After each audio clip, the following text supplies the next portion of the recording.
이 고린도 후서의 말씀은 고린도 교회에 주신 이제 편지죠. 예, 말씀인데 고린도 전서의 말씀을 보게 되면 교회 문제들이 많았습니다. 분열의 문제가 있었고 이단의 문제가 있었고 거짓 선생의 문제가 있었고 또 은사를 제대로 알지 못해서 잘못 그것을 해석한 그러한 일들도 또 여러 가지 일들이 많이 있었어요. 그래서 이제 사도 바울이 그들에게 편지를 합니다. 사랑의 편지를 쫙 이제 보내면서 이것은 그것이 아니다 저거다라는 아주 칼날 같은 그런 이야기를 전하게 됩니다. 그런 후에 오늘 말씀은 고린도 후서의 또 다른 편지인데 이 편지를 통해서 이제 하나님께서 사도 바울을 통해서 그 고린도에 있는 성도들에게 다시 한번 거짓 선생들이 그들을 혼란케 하고 있는 것을 이제 분명하게 지적을 했고 그것을 다시 한번 리마인드 시켜 주었고 또 고난을 당하나 우리 크리스천의 그 고난의 끝이 그냥 고난이 아니다라는 것을 알려주었고 또한 사도 바울이 자신의 그 사도적인 그 위치를 변호했습니다. 왜 그러냐면 그것을 변호했던 이유는 바로 자신이 전한 복음까지도 영향을 미칠 수 있기 때문에 바울은 자기를 드러내고 자랑한 것이 아니고 설명을 한 것이죠. 그중에 오늘 말씀은 바울이 그동안 어떻게 살았는지 자신의 이야기를 꺼내면서 그들에게 위로와 도전을 주는 말씀입니다. 여기에 말씀을 쭉 보게 되면은 과거에 이 사도 바울이 지나갔던 그러한 일들을 지나면서 무너지고 넘어질 일이 많이 있었지만은 무너지고 넘어지는 것이 아니고 그 안에서 나타난 하나님의 그 능력이 어떠한 것이었는지를 설명하고 있습니다. 우리에게 이 말씀은 큰 힘이 됩니다. 결국 복음의 능력을 우리가 깨닫게 되고 우리가 세상을 살아가면서 하루하루 여러 가지 일들을 만나지만 내 안에 이러한 능력이 있구나, 이러한 능력 때문에 내가 다시 한번 나아갈 수 있구나를 깨달을 수 있기 때문입니다. 4장 7절 말씀을 보게 되면 바울이 믿음을 지키고 하나님의 능력으로 살아갈 수 있었던 그 이유에 대해서 먼저 이야기를 하고 있죠. 그 이유가 무엇인가 하면 보배라고 이야기를 합니다. 이 보배를 질그릇에 가지고 있었다라고 설명을 하고 있죠. 여기에 보배는 그리스도의 복음입니다. 우리가 잘 알다시피. 그런데 그릇들은 여러 가지가 있죠. 금으로 만든, 은으로 만든, 동으로, 나무로 만든 질그릇 여러 가지가 많이 있습니다. 그런데 그 그릇들은 주인이 원하는 대로 사용하던 그러한 그릇들이었어요. 그러니까 그 많은 그릇들이 다 여러 종류의 그릇들이 있겠죠. 하지만 예수 믿는 자들은 뭐예요? 그 안에 보배를 가지고 있다라는 이야기를 자신의 삶을 설명하면서 그들에게 전했던 것입니다. 그런데 그것은 주인이 원하는 대로 사용했어요. 찌개를 끓이는데 얇은 프라이팬을 가지고 사용하지 않습니다. 그런데 자신을 높이는 것이 아니라 자신의 삶이 하나님의 부르심으로 그러한 그릇이 되었다. 내 그릇은 아주 번쩍번쩍 빛나는 좋은 그릇이다. 그 얘기를 이야기한 것이 아니고 나도 그 그릇 중에 하나인데 그런데 그 안에 그리스도의 복음이 있으므로 내가 과거에 지난 세월 동안 이런 일을 당했지만은 나는 결코 거기에 그저 정체되고 고난의 고난으로 끝나지 않았다라고 말씀하고 있습니다. 그러면서 여기에 뭐라고 이야기하냐면 7절 말씀에 우리가라고 이야기를 하죠. 그 이야기는 바울만의 이야기가 아니라 우리 예수를 믿는 성도들의 이야기다라고 설명하고 있는 것입니다. 그래서 우리 안에 큰 능력이 있다고 이야기를 합니다. 한번 생각해 보시기 바랍니다. 우리 손흥민 선수가 얼마나 인기 있습니까? 한국에. 우리가 아무리 미국에 와서 오래 살았다고 해도 축구를 이렇게 보게 되면은 아주 유럽 축구나 보게 되면 너무나 신바람이 나고 다른 많은 유명한 그런 팀들이 많이 있지만은 하지만 특별히 손흥민 선수가 뛰고 있는 그 영국의 그 팀이 마치 우리나라의 어떤 팀 같이 그 팀을 막 응원하게 되더라고요. 그런데 그 자랑스러운 그 손흥민 선수가 그 자체가 그 사람 스스로 그냥 태어나서부터 한 살 때부터 그렇게 유명한 축구인이 되었는가? 그건 아니죠. 그가 많은 시간 수고하여 훌륭한 선수가 됐습니다. 그래서 그가 이제 다른 곳으로 이동을 하잖아요. 한국을 가든지 또 다른 나라를 가든지 가서 이제 운동 경기를 하려고 가는데 그가 많은 기계를 가지고 갑니까? 안 가져간단 말이에요. 그 사람 다니는 거 보게 되면 뭐 티셔츠 하나에다가 신발이나 하나 좋은 거 신고 그러고 다닌단 말이에요. 그 안에 무엇이 있어서? 손흥민이라는 선수 안에 축구에 그 능력이 있기 때문에 그런 거 아니겠어요? 그에겐 아무것도 필요 없는 거예요. 뭐 다른 뭐 역기를 가지고 다니는 것도 아니고 뭐 가죽 잠바를 입고 다니는 것도 아니에요. 그것이 있어야 축구를 하는 게 아니죠. 그 축구라는 그 능력이 자신의 삶 가운데 자신의 중심에 있기 때문에 어디 가든지 그냥 가면 되는 거예요. 가면. 예수 믿는 자들도 예수 그리스도를 믿음으로 그 안에 보배 예수 그리스도가 있음을 믿으시기를 바랍니다. 우리 모두 안에는 예수 그리스도가 함께 하시는 거예요. 복음이 자리 잡고 있어서 능력의 소유자가 된 거죠. 내가 뭐 수고하고 무엇해서 익힌 습관에 의해서 생긴 것이 아니라 뭐 축구는 그런지 모르겠지만 우리는 내 안에 예수 그리스도가 함께 계시기 때문에 그분이 능력이시고 그분이 하나님이시기 때문에 주님이 나와 함께 하시기 때문에 내가 능력자가 됨을 믿는 여러분 되시기를 바랍니다. 그런 거예요. 어떠한 일이 생겨도 그렇기 때문에 여전히 믿음의 사람이 된다라고 말하고 있습니다. 바울은 고린도 교회 성도들에게 자신의 삶을 이야기하면서 예수 그리스도의 능력이 나를 숨쉬게 하고 예수 그리스도의 능력이 나로 하여금 살아가게 한다라고 설명하고 있는 것입니다. 그러면 그 바울이 이야기하던 그 능력 또한 우리 안에 있는 그 큰 능력은 어떠한 것인가? 우리 다 같이 한번 읽어보도록 하겠습니다. 첫 번째로 한번 읽어봅니다. 시작. 항상 벌떡 일어설 수 있는 능력이, 그 능력이 있는 것입니다. 바울은 뭐라고 설명을 합니까? 사방으로 우겨쌈을 당하였다라고 설명을 하고 있습니다. 여기 우겨쌈이라는 것은 즙을 만들기 위해서, 그 주스를 만들기 위해서 포도를 짓누르는 것이다. 그 헬라어에 보게 되면 그런 뜻에서 사용됩니다. 그러니 얼마나 그 우겨쌈을 당한다는 게 짓눌림을 당하는 것인가. 사방으로 그 이불로 뭐 가마니로 뭐 퍽 덮여 있어가지고 덮여져서 옴짝달싹 할 수 없는 그러한 상태가 바로 우겨쌈의 상태인 거예요. 우리의 우겨쌈을 당하여도. 예를 들어서 빌립보에 갔는데 복음을 전하러 갔어요. 이 바울이 신라와 함께 갔는데 귀신 들린 여자아이를 만나게 됩니다. 그래서 너무 불쌍해서 귀신을 쫓아줬어요. 살려줬습니다. 그랬더니 그 귀신 들려가지고 돈을 벌게 했던 그 돈을 벌었던 그 뒤편에 그 주인들이 바울과 그 신라를 끌고 재판소에 가서 재판을 받고 옷을 벗기고 매를 때리고 감옥에 갇히고 수갑과 또 착고를 채우게 되죠. 이러한 것이 예를 들어서 무엇인가 하면 우겨쌈을 당하는 거예요. 그래서 사도 바울이 여기에 그런 차원에서 우겨쌈을 당하여도라고 설명하고 있는 것입니다. 도저히 어쩔 수 없는 가운데 처한 그러한 복음을 전하다가 그러한 가운데 처해 있는 그러한 상황에서도 라고 이야기하고 있어요. 이러한 일들을 당함으로 아무것도 할 수가 없었다는 거예요. 바울이 나는 아무것도 할 수가 없어. 우겨쌈을 당하는데 어떻게 무슨 일을 하겠어요? 가서 진 누르는데 그냥 어떻게 하겠어요? 다윗도 마찬가지. 시편의 말씀을 쭉 묵상하게 되면은 자신이 겪었던 우겨쌈에 대한 그러한 이야기들을 여기 하고 있습니다. 뼈가 쇠하고 진액이 다 쏟아져 나오는 그 고통, 어디를 보아도 보이지 않고 나갈 수 없고 할 수 없는 그러한 가운데 있었던 그 다윗의 그 고통스러운 그러한 모습, 그 우겨쌈의 상태죠. 우리들도 종종 겪을 수 있는 일이 아닌가 생각합니다. 내 생각 같지 않게 생기는 그러한 일들, 믿음으로 살아보려고 하는데 이제는 좀 제대로 한번 내가 섬겨보려고 하는데 다 걸리는 거예요. 그런 작정을 하면 할수록 걸리는 거예요. 인생의 저 낮은 수렁에 빠진 것 같은 그러한 상황들, 그 우겨쌈의 상황이죠.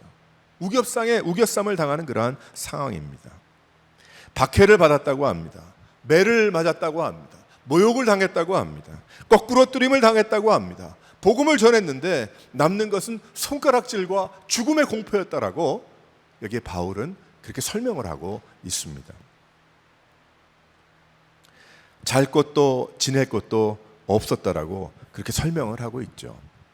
아마도 그 전도하고 선교하는 그러한 분들의 아마 공통적인 그러한 고난과 어려움일 것입니다. 얼마 전에 제 같이 신학계에서 공부했던 동문 목사님께서 뭐 중국 선교도 하셨지만은 미국으로 다시 돌아왔다가 지금 어느 선교 단체에서 일을 하고 계신데 파푸아뉴기니아에 아마 가신 것 같아요. 선교 여행으로 그 선교팀들을 이끌어가지고 가신 것 같아요. 근데 파푸아뉴기니아는 저기 비가 많이 오고 그 태평양 남태평양 그런 지역 아니겠습니까? 그런데 그곳에 갔더니 너무 덥고 너무 비가 많이 오고 또 잘 것도 없고 또 먹을 것도 뭐 맞지도 않고 뭐 여러 가지 어려운 가운데 있는데 그 가운데 어떤 이야기를 이제 글을 썼는가, 자기 고백이죠, 간증이죠, 썼는데 오히려 그러한 가운데 예수님을 더 생각하게 됐고 또 그 가운데 내가 먹고 가지고 있어서가 아니고 하나님이 나와 함께 하시기 때문에 얼마나 그 큰 기쁨과 평안을 그 글이라도 친구 목사님들에게 남기기 원해서 전했던 그러한 것을 제가 보았습니다. 얼마나 큰 도전을 받았는지 몰라요. 그 YM이라는 뭐 장로교랑은 좀 신학적인 배경이 좀 다르지만 그 로렌 커닝햄이라는 그러한 분이 시작을 했는데 이분도 처음에 그 선교 단체를 시작하면서 9개월 동안 그 지붕만 있고 벽이 없는 곳에서 그 생활했다고 합니다. 그래서 그런지 그 선교 단체의 슬로건이 뭐냐면은 우리는 어디서나 잘 수 있고 우리는 무엇이나 먹을 수 있다. 그 뒤에도 슬로건이 있지만 그 생각이 있었다는 거예요. 그것이 선교사님만의 그런 모습이 아니죠. 우리 예수 믿는 자들이 모두 가지고 있어야 되는 그것이 무엇입니까? 우리가 어디서나 잘 수 있고 우리가 무엇이나 먹을 수 있다. 무엇 때문에? 그래서 내가 뭐 식성이 좋고 나는 그냥 어디 가나 전천후 능력자다 그런 뜻이 아니고 나는 예수를 믿기 때문에 나는 복음에 사로잡혀 있기 때문에 나는 하나님을 사랑하고 주님의 능력을 믿기 때문에 잠을 자는 곳에 장소에 구애받지 아니하고 무엇을 먹는 것에 내가 기쁨이 있는 것이 아니다. 그 이야기 아니겠습니까? 그 안에서 예수 그리스도를 발견하는 거예요. 그래서 선교제 나가서 그 우리 동문 목사님께서 그렇게 설명하는 걸 통해서 저도 다시 한번 생각을 하게 됐어요. 그 많은 모기와 파리와 배고픔과 더움과 습도와 그러한 가운데 너무 불편하지만 모든 것이 나의 상황과 내 체질에 안 맞고 내 수준에 안 맞는다 그렇게 이야기할지 모르지만 그것은 내 생각이고 어떻습니까? 바로 그 가운데 무엇을 발견해요? 예수 그리스도를 발견하고 은혜를 발견하고 복음을 새롭게 하고 그런 삶을 살아가는 거예요. 실은 우리도 마찬가지죠. 우리도 마찬가지입니다. 우리가 무슨 일을 하고 어디에서 무엇을 하든지 동일한 거예요. 여러 가지 일들을 만나나 우리는 그 안에 우겨쌈을 당할 수 있으나 찬송과 기도로 지진이 나고 자유하게 되고 복음을 전해서 빌립보 교회가 세워진 것 같이 우리도 그러한 삶 가운데 우리가 있다는 것입니다. 다윗도 하나님의 영광을 노래했어요. 결국 하나님이 구해 주심으로 우리들도 인생에 어려운 고비들이 있지만은 항상 다윗이 그랬던 것처럼 바울이 그랬던 것처럼 벌떡 일어섰잖아요. 할렐루야. 아직도 그냥 앉아 있는 분들이 많은 것 같은 내가 보니까 아니죠. 벌떡 일어나잖아요. 그러니까 여러분들 나왔잖아요. 또 교회 나와서 예배 드려야지. 그리고 나오잖아요. 그 이유는 내 안에 보배 때문에 그래요. 나의 보배 대신 예수 그리스도로 말미암아 어떻게 됩니까? 항상 벌쩍 일어난다. 일어나서 또다시 내가 숨을 쉬고 내가 나아간다. 믿음 생활이죠. 바울도 그랬고 다윗도 그랬고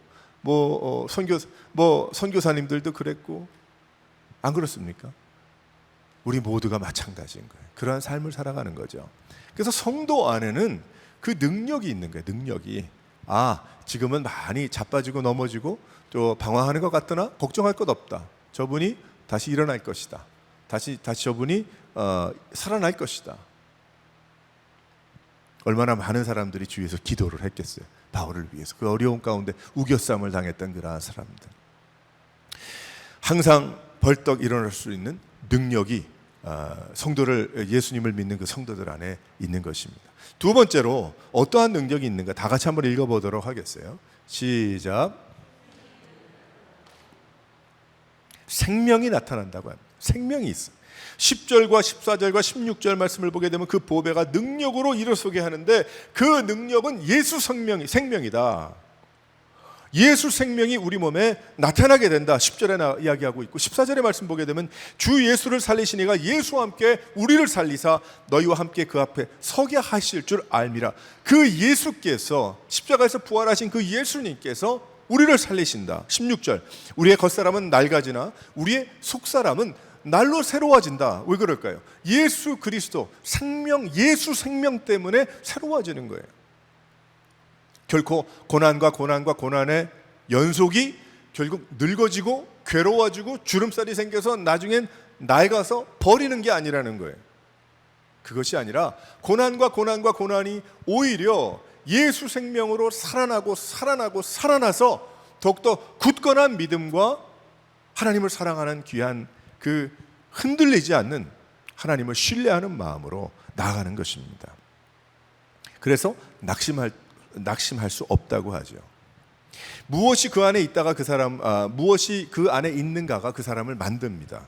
만약에 바울 안에 그가 예수를 믿었다고 해도 예를 들어서 그 안에 분노에 어떤 미움에 질투에 내 중심에 나의 위험 가운데 내가 있었다고 한다면 바울이 그 나의 위험이라는 거 굉장히 중요한 겁니다. 왜 그러냐면 내가 하나님의 위험이 아니고 내가 더 위험한 거예요. 내가 더 위험한 게 아니고 내가 더 더 강한 거예요. 내가 더 위대한 거예요. 그런 생각들 많이 있습니다. 근데 버려야 되는 거죠. 그렇다면 바울은 일어설 수 없었어요. 왜 그런가? 자신이 가지고 있는 분노와 미움과 내 중심과 나의 위험을 가지고 싸워야 하기 때문에. 그래서 그걸 이겨야 되잖아요. 그 모든 일을 우리가 만날 때에 자신이 가지고 있는 것으로 싸울 수밖에 없는데 그것은 분노밖에 없어. 그러면 그 사도 바울은 바울이 될 수가 없는 거죠. 지난주에 일본의 아베 신조 죽었잖아요. 40대 남성이 총을 쏴서 너무 마음이 안 좋더라고요. 어떠한 이유든 아베를 미워했던 그 미움이 속에서 나와서 결국 집에서 인터넷으로 파트로 오다해가지고 총을 조립해가지고 사제총으로 사람을 죽일 수밖에 없었다는 거예요.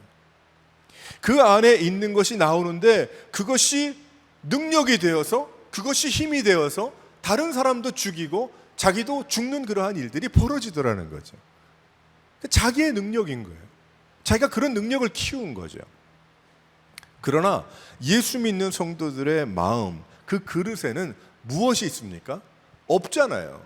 그런 것이 있다가도 어떻게든지 그것을 깨끗이 치우려고 빈 그릇으로 맑은 곳으로 그래서 하나님의 귀한 은혜를 담고 말씀을 담고 하나님의 그것을 담기 위해서 만약 그것이 해결이 안 된다고 한다면 교회를 오래 다니고 믿음 생활을 오래 했다고 해도 그 분노와 그런 것으로 그것이 불쑥불쑥 나오다 보면 무엇이 됩니까?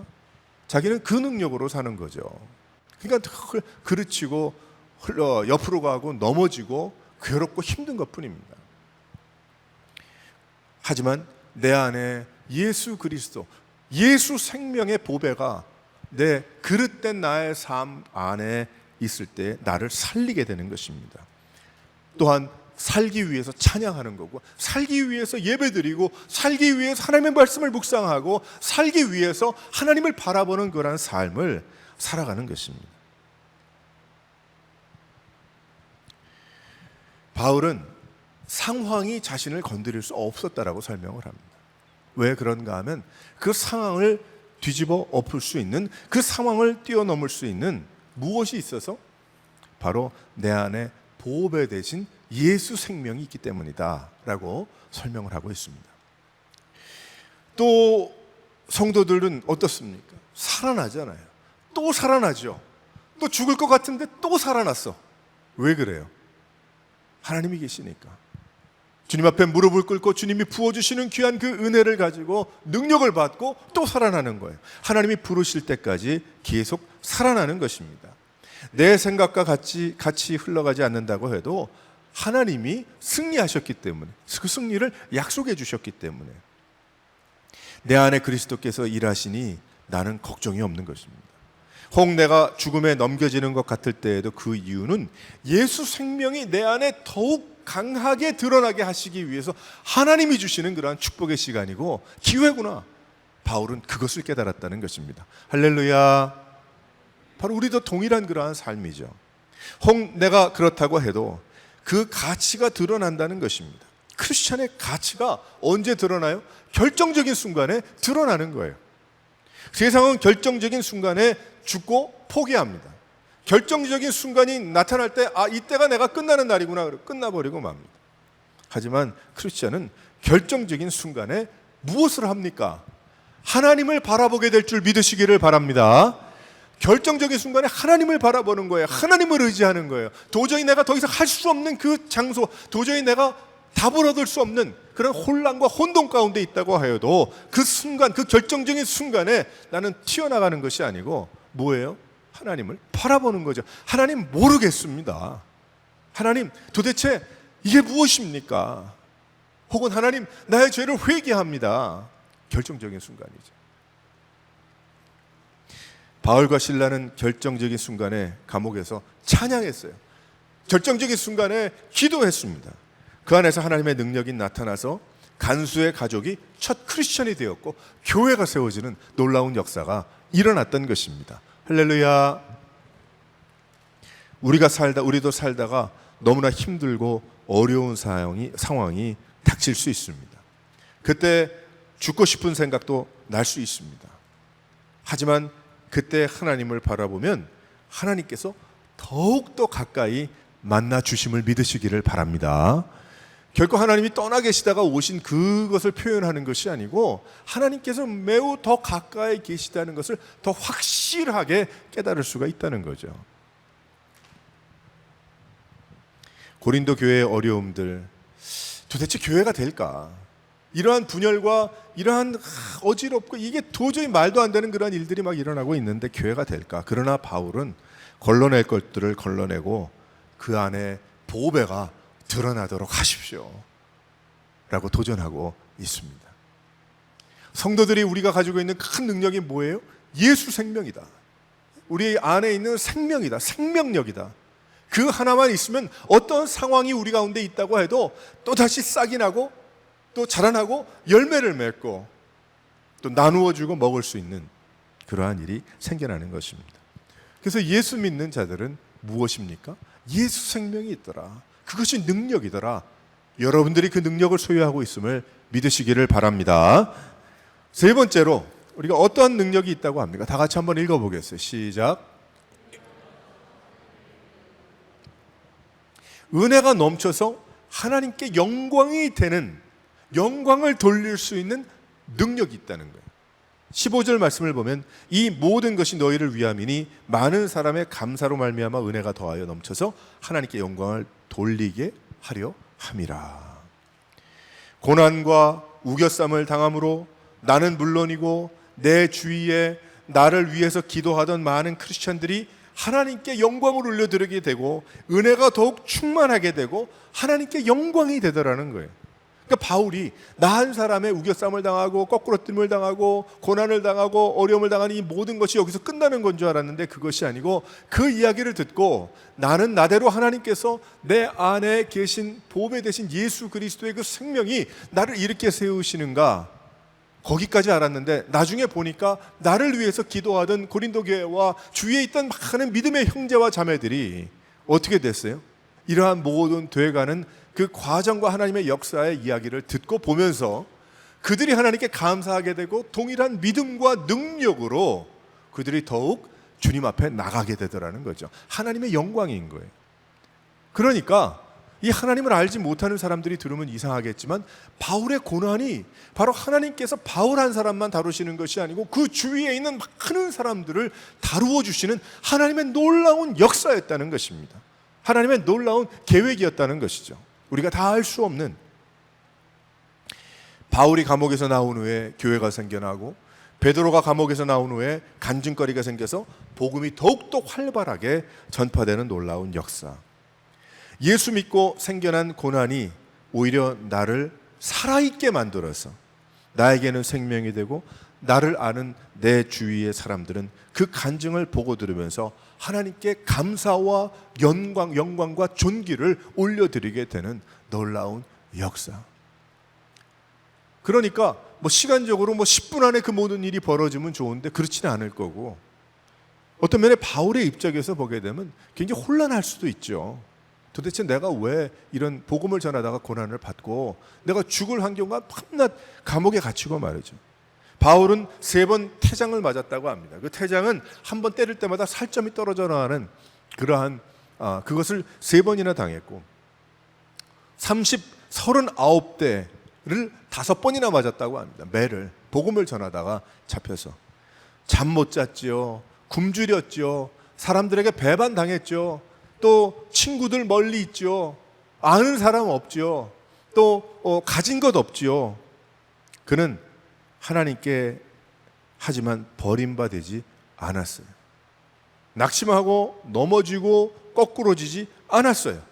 오히려 그러한 고난 가운데 그때가 진리가 나타나는 때임을 알고 더욱 하나님을 찾고 하나님을 의지하고 주님 앞에 무릎 꿇었을 때에 하나님을 바라고 하나님을 외치고 하나님을 나타냈을 때 그 가운데, 그 삶 가운데 그 능력이 나타나서 그는 물론이요, 그 주위에 그를 알고 있는 많은 믿음의 성도들이 담력을 얻고 힘을 얻어서 함께 복음을 전하고 하나님께 영광을 올려드리는 그러한 삶이 됐다는 것입니다.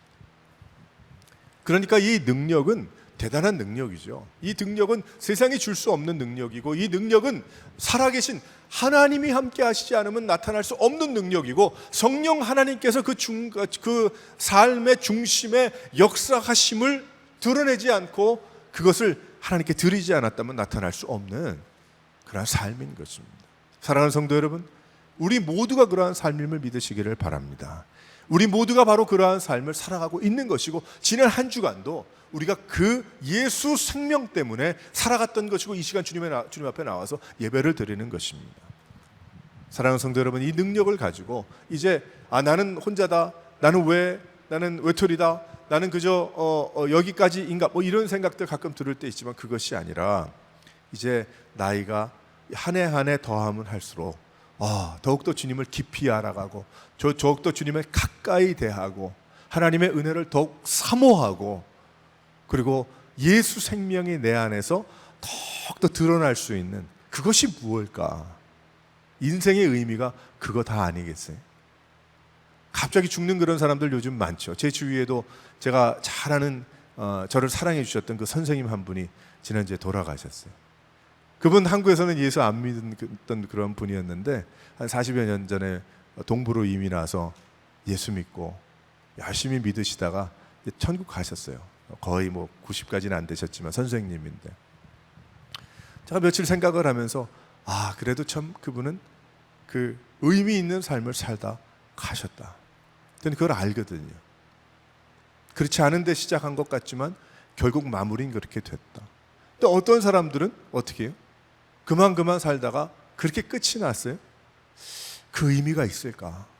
평생 동안 수고하고 평생 동안 일했으나 그것이 무슨 의미일까? 자기 스스로에게는 무슨 의미고, 가족들에게는 무슨 의미고, 자기 자신 알고 있는 사람들에게는 어떤 의미로 전달될까? 근데 예수 믿는 그러한 사람들은 다르죠. 내가 주님 앞에 나오게 되고 하나님께 영광 올려드리고, 나 하나 때문에 나의 가족이, 내 주위의 사람들이 주님을 알게 되고 주님을 믿게 되고 주님을 사랑하게 되고, 또 나 때문에 온 교회가 이루어지고 또 복음을 전하는 그런 공동체가 되고, 그러다 하나님 부르시면 나는 가겠으나, 하지만 그 인생은 무엇입니까? 의미 있는 인생으로 살아갔던 것입니다.